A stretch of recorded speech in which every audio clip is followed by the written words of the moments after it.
اعوذ باللہ من الشیطان الرجیم بسم اللہ الرحمن الرحیم قالوا یا صالح قد كنت فینا مرجوا قبل هذا اتنهانا ان نعبد ما يعبد آباؤنا وإننا لفی شک مما تدعونا الیہ مریب قال یا قوم ارأیتم ان کنت علی بینۃ من ربی وآتانی منہ رحمۃ فمن ینصرنی من اللہ ان عصیتہ فما تزیدوننی غیر تخسیر ویا قوم ھذہ ناقۃ اللہ لکم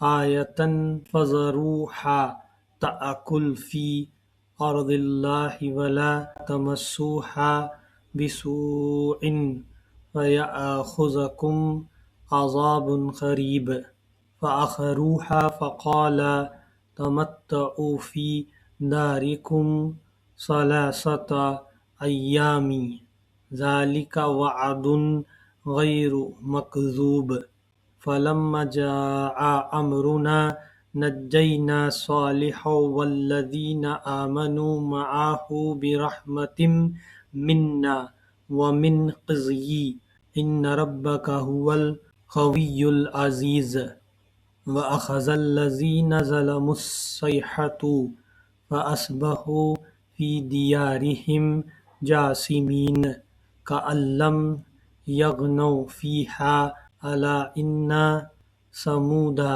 کفروا ربہم الا بعدا لثمود وَلَقَدْ جَاءَتْ رُسُلُنَا إِبْرَاهِيمَ بِالْبُشْرَى قَالُوا سَلَامًا قَالَ سَلَامٌ فَمَا لَبِثَ أَنْ جَاءَ بِعِجْلٍ حَنِيذٍ فَلَمَّا رَأَىٰ أَيْدِيَهُمْ لَا تَصِلُ إِلَيْهِ نَكِرَهُمْ وَأَوْجَسَ مِنْهُمْ خِيفَةً قالوا لا تخف إنا أرسلنا إلى قوم لوط وامرأته قائمة فضحكت فبشرناها بإسحاق ومن وراء إسحاق يعقوب قالت يا ويلتى أألد وأنا عجوز وهذا بعلی شیخا ان ھذا لشیء عجیب قالوا اتعجبین من امر اللہ رحمۃ اللہ وبرکاتہ علیکم اہل البیت انہ حمید مجید فلما ذهبا عن ابراہیم الروع وجاءته البشرى یجادلون فی قوم لوط ان ابراہیم لحلیم اواہ منیب یا ابراہیم اعرض عن ھذا انہ قد جاء امر ربک وانہم آتیہم عذاب غیر مردود۔ ترجمہ: انہوں نے کہا، اے صالح علیہ السلام، اس سے پہلے تو ہمارے درمیاں ایسا شخص تھا جس سے بڑی توقعات وابستہ تھیں۔ کیا تو ہمیں ان معبودوں کی پرستش سے روکنا چاہتا ہے جن کی پرستش ہمارے باپ دادا کرتے تھے؟ تو جس طریقے کی طرف ہمیں بلا رہا ہے اس کے بارے میں ہم کو سخت شبہ ہے، جس نے ہمیں خلجان میں ڈال رکھا ہے۔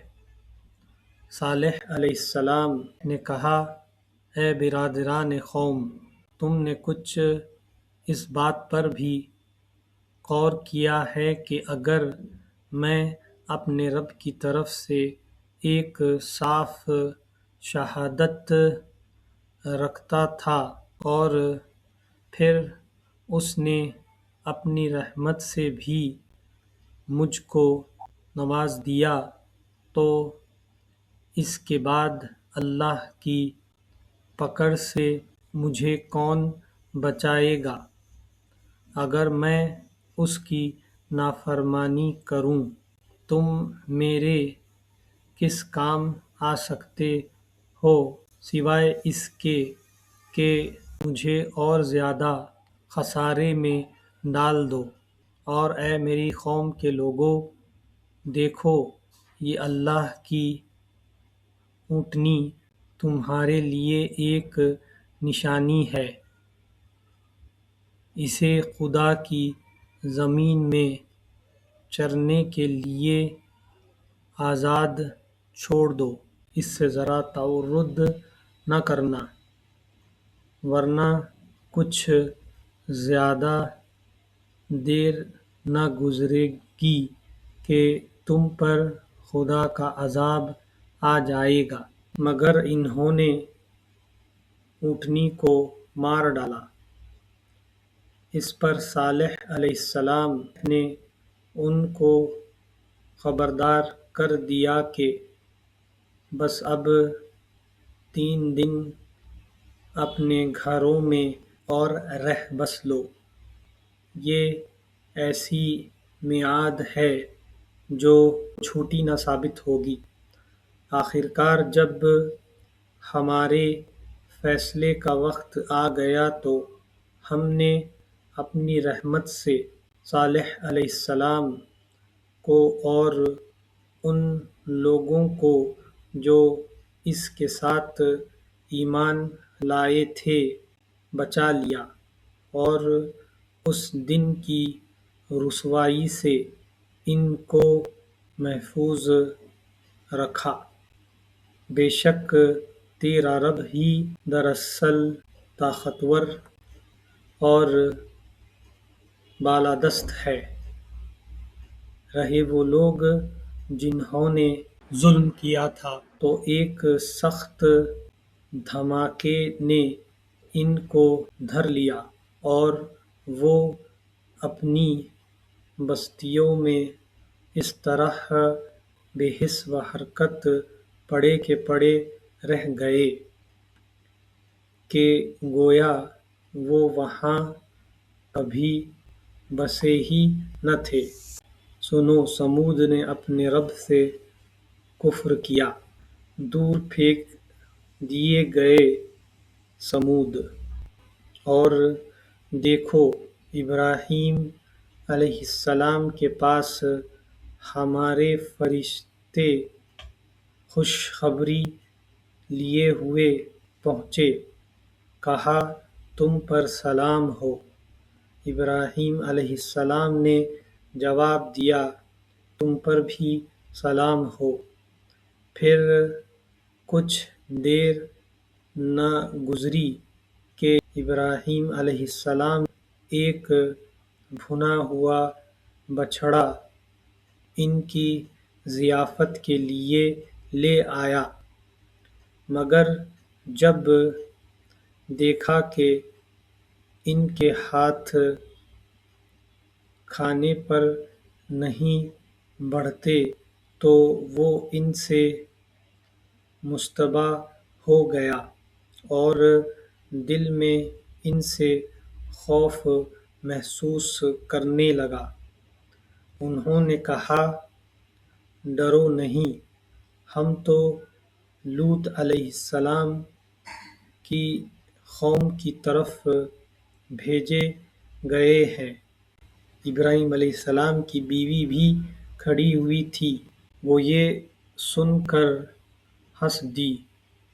پھر ہم نے اس کو اسحاق علیہ السلام کی اور اسحاق کے بعد یعقوب علیہ السلام کی خوشخبری دی۔ وہ بولی ہائے میری کمبختی!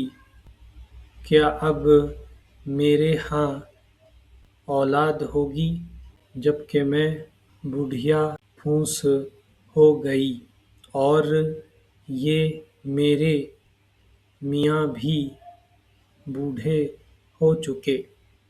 یہ تو بڑی عجیب بات ہے۔ فرشتوں نے کہا، اللہ کے حکم پر تعجب کرتی ہو؟ ابراہیم علیہ السلام کے گھر والوں، تم لوگوں پر تو اللہ کی رحمت اور اس کی برکتیں ہیں، اور یقیناً اللہ نہایت قابل تعریف اور بڑی شان والا ہے۔ پھر جب ابراہیم علیہ السلام کی گھبراہٹ دور ہو گئی اور اولاد کی بشارت سے اس کا دل خوش ہو گیا تو اس نے قوم لوط علیہ السلام کے معاملے میں ہم سے جھگڑا شروع کیا۔ حقیقت میں ابراہیم علیہ السلام بڑا حلیم اور نرم دل آدمی تھا اور ہر حال میں ہماری طرف رجوع کرتا تھا۔ آخرکار ہمارے فرشتوں نے اس سے کہا، اے ابراہیم علیہ السلام، اس سے باز آ جاؤ، تمہارے رب کا حکم ہو چکا ہے، اور اب ان لوگوں پر وہ عذاب آ کر رہے گا جو کسی کے پھیرے نہ پھر سکتا۔